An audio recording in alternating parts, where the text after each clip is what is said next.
caffeine will have an effect on an individual's heart rate and blood pressure. Here we're going to explain a little bit about the materials that we use. So we use these energy drinks. Alani, Bang, Red Bull, Monster, and LaCroix. All of them were sugar-free to minimize any outside effects from any other stimulants in any drink. And the LaCroix is our control group section. So this drink has no caffeine, no sugar, etc. To see. So our procedure, we decided to go with 6 ounces per subject. So we had to measure out how much caffeine was in an energy drink and then translate that to how much would be in 6 ounces of it. And then we took the blood pressure and the heart rate of each of our participants. Each participant was assigned to a specific drink. We had, I think, 1 or 2 people go twice on different days. And then, so we recorded the heart rate and the blood pressure of the subjects before they drank the beverage, and then after 15 minutes as an observation period, we recorded what their blood pressure and their heart rate were. And then we had to make sure, because of the observation period, because caffeine is kind of like a working stimulant, it needs, for some people it takes more time than others to affect. So the 15 minutes was basically to make sure that it was going to be processed, and then not doing anything extraneous, so not like exercising or anything that's going to unintentionally affect your heart rate or blood pressure. So we had 3 participants recorded for each individual drink, and the average of the participants' data was used for graphing purposes. So we would take 3 test subjects, have each of them drink the same drink, and then we would average what their heart rate and blood pressure were before and what they were after, and that's how we graphed all of our data. So here are our results. So for heart rate, we found that Alani had actually an effect to decrease the participant's heart rate after drinking it after a period of about 15 minutes, while the rest of them stayed relatively the same. For systolic, Red Bull we found increased their systolic levels the highest, while Bang also increased it, but Monster and LaCroix actually dropped theirs slightly for LaCroix and significantly for Monster, while Alani again remained relatively the same. And then for diastolic, Red Bull had a slight increase, while Alani and Monster had a much larger increase, while Bang and LaCroix both decreased the diastolic levels significantly. So in conclusion, we don't really know what to make of this. The thing I think it depends on like the individual, and also I think knowing that you're about to take an energy drink, I think your body already kind of has this like increased like heart rate and blood pressure because you're anticipating like, oh, I'm going to be drinking something that is going to be changing those levels. So I think that probably has an effect in the results that we got. But something that we did find a little bit confusing as to why the Monster had such a decrease in the systolic? In the, Monster had it. In the systolic, which is, we don't understand that quite well. And like we said, we tested it on 3 different individuals for each drink.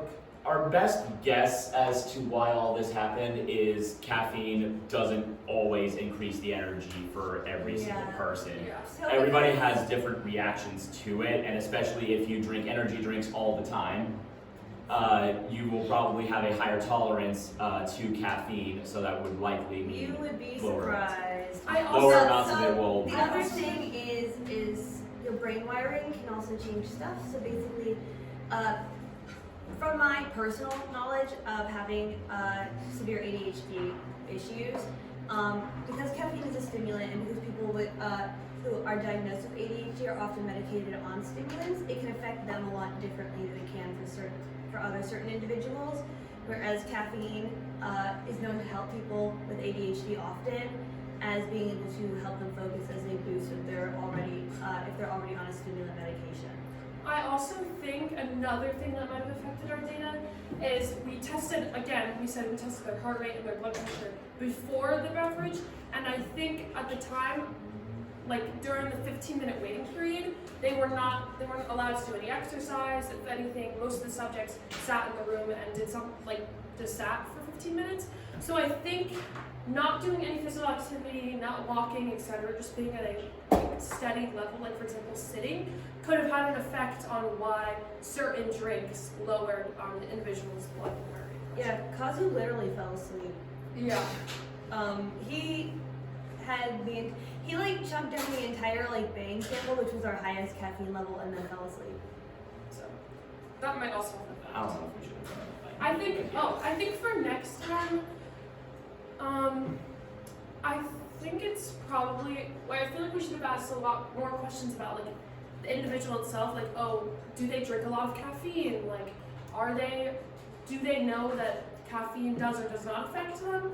And I don't think we particularly asked those questions enough, and like probably should have documented that for each individual. The only prior question we asked was if they were on any sort of medication or anything that could have potentially been an extra stimulant, which would have skewed the data. Or if they had already had caffeine in the morning. People like to have coffee or tea on the way to school. But none of them did, or if they did, it shouldn't have affected any of the data that we had. But yeah. Yeah. Anyways, does anyone have any questions?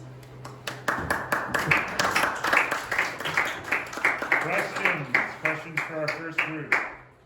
Yes. Why'd you use LaCroix instead of water? Because We were planning to do a blind, control, and that ended up not happening. So basically what the blind control is, because no one was supposed to know what exactly they were drinking, other than, we're gonna give you an energy drink to have.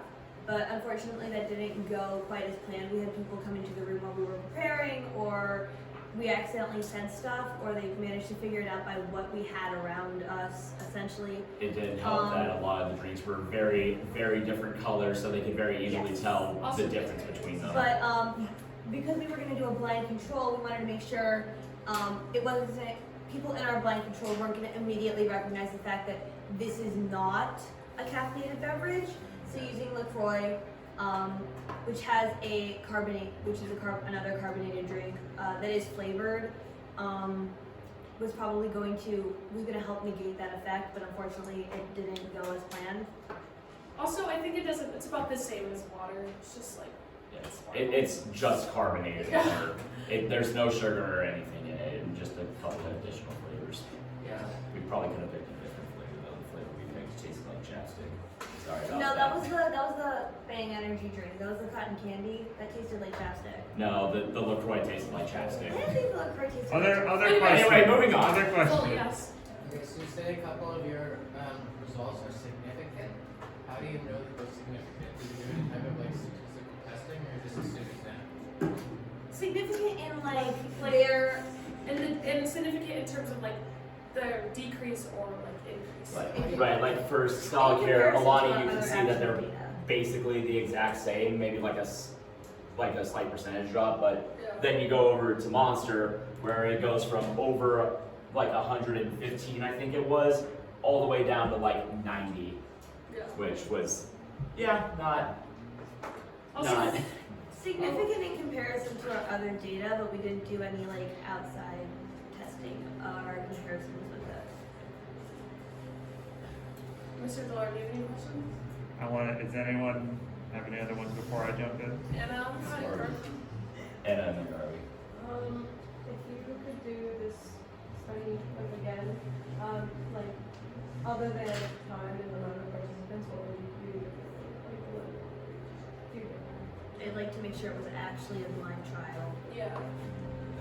I think them knowing, but I think that would have been very difficult because I think people, if they've had energy drinks, a lot of people have, they would understand what they're drinking. So Yeah.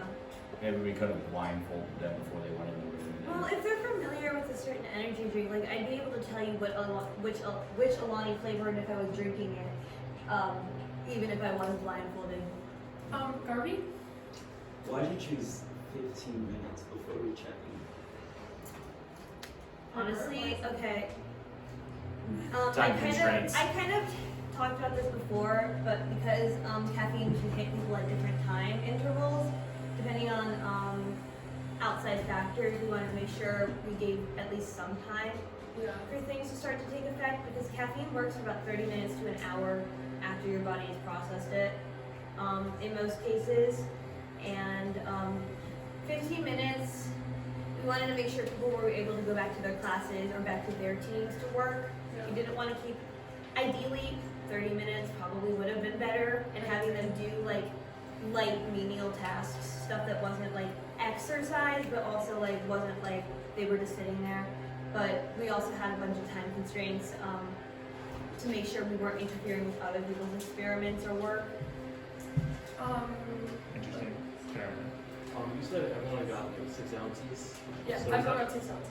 Does that mean each person got like different like amount of like milligrams of caffeine? Yes. Yeah, Yeah. so before So- we did this, we measured how Back much. to the energy drink page. Yeah, so before this, we measured how much caffeine was in each energy drink, and then we figured out how much was in 6 ounces of each drink. So that way we So- knew people were getting different amounts of caffeine. Alani has 200 milligrams per 12 ounces.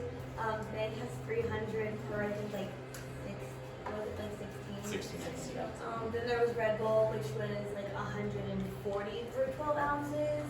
And Monster, which was like 160 per 13 ounces, which was a weird one. Why And did then they sell it in 13 and then we did the ounces? math on how much caffeine is in the 6 ounces of each drink.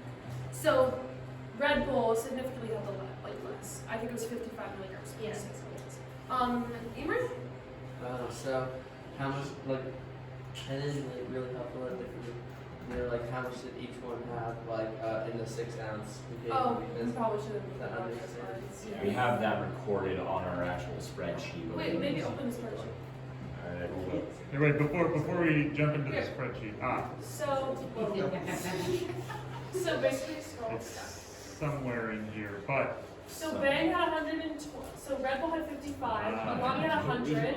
Bang had 112, 22.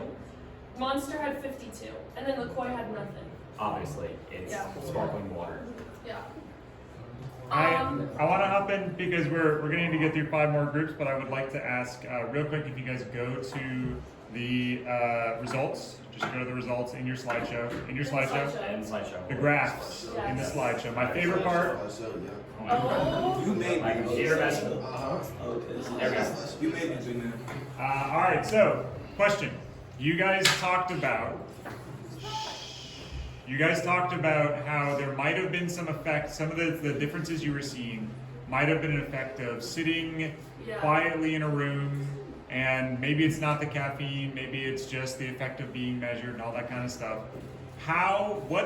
You did a good job of choosing what results to gather, but from this graph, what can you point to figure out how much of an effect it might have been to just sit in that room, and how much of an effect might have been the caffeine or the drink in particular? What can you use on this graph to help you draw that kind of conclusion? So on this graph, you have the way to say this is the effect of someone just sitting in the experiment versus getting caffeine, and how can you do that using this graph?